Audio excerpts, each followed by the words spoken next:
Hi everyone! Good morning! I'm back! This is Sam Brusas and welcome back to my YouTube channel. Oh my gosh, this is it guys. Pag-uusapan natin ngayon mga pambato natin dito sa MGI All-Stars. Kasado na kung sino-sino sila. Yan ang tatalakayin natin ngayon. But before anything else, hello Philippines and hello beautiful people! Mabuhay! Kamusta kayong lahat? Sana lahat po kayo ay okay at safe ngayong araw na ito. At syempre sa lahat naman ng mga bago nating subscribers dyan, hello po sa inyo lahat. Maraming salamat guys sa pag-subscribe ninyo syempre dito sa channel ko. At syempre sa lahat naman ng makasolid na, makamamasam dyan na laging tumututok dito araw-araw, lagi-lagi. Maraming salamat guys sa inyong lahat. Syempre usapang MGI All-Stars tayo ngayon. So ito na nga, yung hinihintay natin na bakbakan dito sa MGI All-Stars ay magaganap na next month. Yes! Kaya excited ako dyan dahil hindi lang isa, dalawa, tatlo o kaya 5 kandidata ang ating pambato dito sa MGI All-Stars. Nung una, sabi ka nun, 4. Sabi ko may isa pang susulpot dyan, promise. At eto na nga, so 5 kandidata ng Pilipinas sa MGI All-Stars. So sino-sino ba sila? Nung una, eto, naunahan na nag-announce syempre, si Pusha Ann Ravena. Siya yung kauna-unahan na nabalitaan natin na mag-join dito. So si Pusha ay dating Miss International Queen. Siya pinagulat tayo kasi parang anong ginagawa niya dyan? Bakit nandiyan siya? Eh di ba International Queen na siya? Pero syempre gusto niyang itry kaya okay lang. Tapos may sumunod na si Alexa Nunez. So hindi ko masyado kilala si Alexa Nunez pero excited ako dahil sa nakikita kong beauty niya ay talaga naman parang feeling ko may laban. And then, eto talaga, hindi ko din to iniisip na parang kumbaga parang nagulat talaga ako kasi si Gasini Ganados napabalita nga na mag-MGI All-Stars. So, syempre nagulat ako dahil hindi ko siya naiisip na sasali. Noon, gusto ko siyang sumali ng supranational, gusto ko siya sumali ng Miss Grand, pero parang hindi niya talaga binibigyan pansin yung mga call sa kanya ng tao. Kaya sabi ko, ay mukhang malabo to sumali. Pero nagulat ako dito sa MGI All-Stars na sasali nga ang Gasini Ganados. Eh syempre si Gasini Ganados ay dating Miss Universe Philippines at naging top 20 sa Miss Universe, di ba? At talagang marami talagang nagagandahan kay Gasini. Kaya sabi ko, isa ng pinakamalaking kandidata ang pagsali ni Gasini Ganados talaga dito sa MGI All-Stars. At feeling ko, ang lakas nung laban niya para makuha ang corona dito. And then, sumunod ay si Kaylin Trajano. Si Kaylin naman, ako feeling ko sasali to. Kahit hindi pa siya sabi ko, parang feeling ko si Kaylin pupunta to dito sa sa Miss Grand All-Stars. So, after nang i-announce na si Pusha ay sasali, sabi ko, I think sasali to si Kaylin. Kaya lang, medyo late siya nag-announce at ayun na nga, official candidates din si Kaylin sa Miss Grand All-Stars na dating sumali sa Universal Women. So, yan. Kaya sabi ko, ay okay. So, ito na nga, konfirmado. And then, akala natin silang 4 lang ang kandidata dito sa MGI All-Stars. Pero excited na tayo kasi talagang dito sa set na 4 na candidates na to ay malakas ang laban ng Pilipinas. Isa na dito talaga sa inaasahan natin ako si Gasini ang kukuha ng corona dito. And then plus, andyan si Kaylin, andyan si Alexia, andyan din si Pusha. Sabi ko, ay magandang laban to. Kasi lahat naman sila ay malalakas, di ba? And then, looking forward tayo kung ano nga ba yung ipapakita ng mga kandidatang to. Pero kagabi, ginulat tayong lahat dahil may isang kandidata na talagang hindi mo rin inaasahan na magkukumpit dito sa MGI All-Stars. Ito ay wala ng iba kundi si Imelda Schweighart. O, di ba? So talagang, oh my gosh, ganun talaga yung reaction ko kasi parang, talaga ba? Totoo ba to? Yung sinend sa akin ng mga ilang kong kaibigan subscribers, sabi ko, i-check ko nga. Yung chinek ko, oo nga, official candidates nga itong si Imelda dito sa Miss Grand All-Stars. Okay. So, si Emelda ay nagkaroon ng problema sa Miss Universe Philippines nung nakaraang linggo. Ewan ko kung ano man yung dahilan kung bakit talaga bigla talaga siyang naligwa. Actually, alam ko may mga nagsasabi sa akin pero hindi ako naniniwala. Alam mo yon, hanggang sa nag-announce na lang ang Miss Universe Philippines, hanggang sa wala tayong nakuhang statement kay Emelda, ha, sa totoo lang. So, ako talaga hinihintay ko yung statement niya hanggang sa nawala na nga sa eksena si Emelda doon sa Miss Universe Philippines. Nung una, medyo nalungkot ako kasi parang sayang. Kasi maganda si Emelda at matalino. So, sana tinapos niya yung pageant para malaman natin kung saan nga ba makakarating yung laban niya. Kasi parang feeling ko naman may laban naman. And then, wala ganun na yung nangyari. Tapos nabalitaan natin na possible na pwede ma-appoint dito sa Germany as a pambato nila sa Miss Universe, di ba? Kaya sabi ko, okay, so okay na yon. Ayun kasi yung mga lumalabas na announcement, pero wala pang kumpirmado. Kaya sabi ko, okay lang yan. Pero nagulat ako kasi biglang kagabi, ay to, nasa MGI All-Stars na siya. Parang ano nangyari, di ba?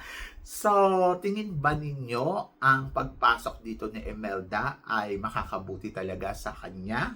Or tingin ninyo, tama ba yung desisyon niya na sumali sa MGI All-Stars? To be honest, ako sa totoo lang, hindi solusyon sa isang kandidata, ito pang kalahatan to, hindi lang kay Emelda, hindi solusyon sa isang kandidata ang pagsali uli sa another pageant para mapatunayan mo ang sarili mo. Sa totoo lang, ayun lang yung lagi kong tinitignan. Halimbawa, na-dethrone ka as a queen. Hindi solusyon na ay sasali ako dito. Katulad na nababalitaan natin kay Rachel Gupta na sasali daw sa Miss Universe India, sasali daw sa Miss Cosmo. Ang tanong ko, bakit? Bakit ka join? Dati ka ng reyna ng Miss Grand. Bakit hindi mo na lang kasi pinag-ingatan at inalagaan or inigihan ang pagiging reigning mo. Kung ano man yung dahilan mo doon, kung bakit ka na-dethrone, hindi ko na yon. Kumbaga parang hindi ko talaga nasasakupan yon. Pero bilang kasing reyna, dapat bago ka sumali sa isang pageant, bilang kandidata ng isang beauty pageant, dapat maging authentic ka sa lahat. And then, higit sa lahat, huwag mong tignan yung laban ng iba. Tignan mo yung sarili mong laban. And then, pangatlo, ay matuto kang tumanggap ng pagkatalo o kung ano man ang magiging resulta ng isang pageant. At kung magiging reyna ka nila, panindigan mo na tama ang pagkuha nila sa'yo. Hindi dahil sa ang gusto mo lang ang kailangan masunod. Dapat from the beginning pa lang, alam mo na ang patakaran ng isang organization. At dapat naiintindihan mo yon bago ka sumalang sa kanilang kompetisyon. Kasi kung hindi mo maiintindihan yung mga bagay-bagay sa kompetisyon at kung ano yung rules and regulation ng isang organization, ng isang beauty pageant, talagang hindi kayo magkakasundo kahit ikaw pa ang nanalo. Ang ending niyan, mawawala ka sa eksena.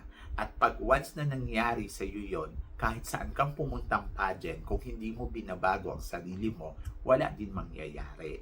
So, simulan mo muna sa sarili mong pundasyon kung paano ka a-accept ng mga nangyayari at kung paano ka makakasabay sa sitwasyon ng takbo ng isang beauty pageant. Kasi kung lagi mong pagpipilitan yung sarili mo, hindi ka nila maiintindihan. Mawawala ka sa eksena at pwedeng ito ang dahilan kung bakit ka aayawan ng isang organization. So kahit saan ka sumali, kung ganun at ganun din yung ipapakita mo, wala din. Kaya para sa akin, hindi solusyon ang pagsari sa isang international pageant, sa isang beauty pageant. Kapag natanggal ako dito, takbo ako dito, parang hindi yan yung solusyon. Ang solusyon ay hanapin mo, isipin mo, saan ba ako mali? Saan ba ako kulang? Ano ba ang mali sa akin? Di ba? Bakit ganon? Aha. So, tanungin mo din yung sarili mo. Hindi ikaw yung laging sinasabi mo sa sarili mo, tama yung decision mo, walang kwenta yung organism, but you want to join, di ba? So, kahit saan ka kasi magpunta, kapag hindi mo siya nagustuhan at hindi siya pumabor sa gusto mong mangyari, ganyan at ganyan ang mangyayari sa'yo, sa laban mo, sa kahit saan pageant. So, hindi ko lang tinutukoy dito si Imelda at tinutukoy ko dito ay pangkalahatan para sa lahat ng mga nag-join sa isang beauty pageant.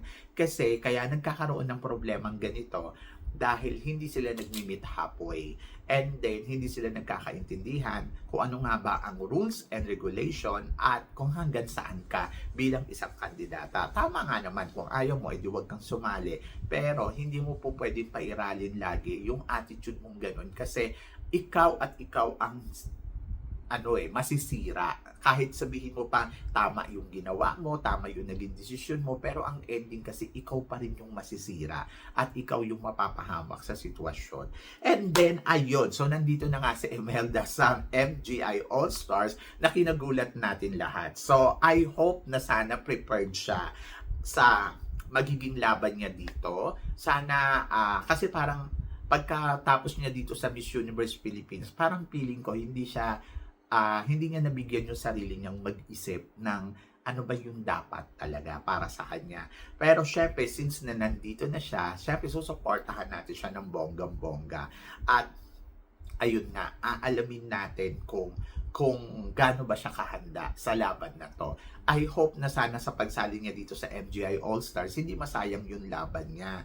And then, ayun, so gaano ba siya kahanda, gaano ba siya ka-prepared. Alam natin ang MGI All-Stars ay grabe ang pukpukan, grabe ang bardagulan dyan, especially sa mga eksena at pasarela. So, ready ba ganon sa ganong sitwasyon si Imelda? And then, yes, beauty, meron si Imelda, sa totoo lang, isa siya sa mga hinahangaan ko na ganda. Tapos, pagdating sa tawag dito, talino. Matalino si Imelda, magaling magsalita. So, wala naman akong question doon. Ayun na lang talaga. So, kailangan lang talaga prepared siya ng bonggang-bongga sa lahat ng magiging aspeto ng pageant ng MGI All-Stars. So, I hope na sana magkaroon talaga ng justice yung laban niya dito. Sana magkaroon ng magandang kahinatnan. So, yon. At laban, Imelda.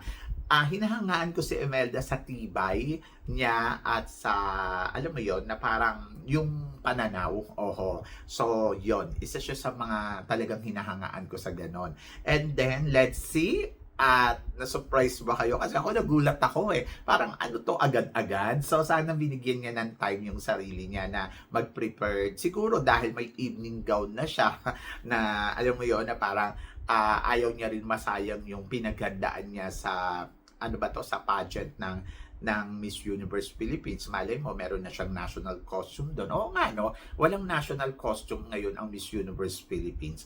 So, baka meron na kasi siyang mga ganon, prepared na siya, may mga evening gown na siyang gagamitin para sa prelim and finals na hindi niya nagamit dito sa Miss Universe Philippines. Kaya siguro nakapag-decide siya na let's go dito sa MGI All-Stars kasi parang feeling ko doon niya nagagamitin at alam mo yon, less na siya sa budget, di ba? At may glam team na rin kasi siyang gumagalaw.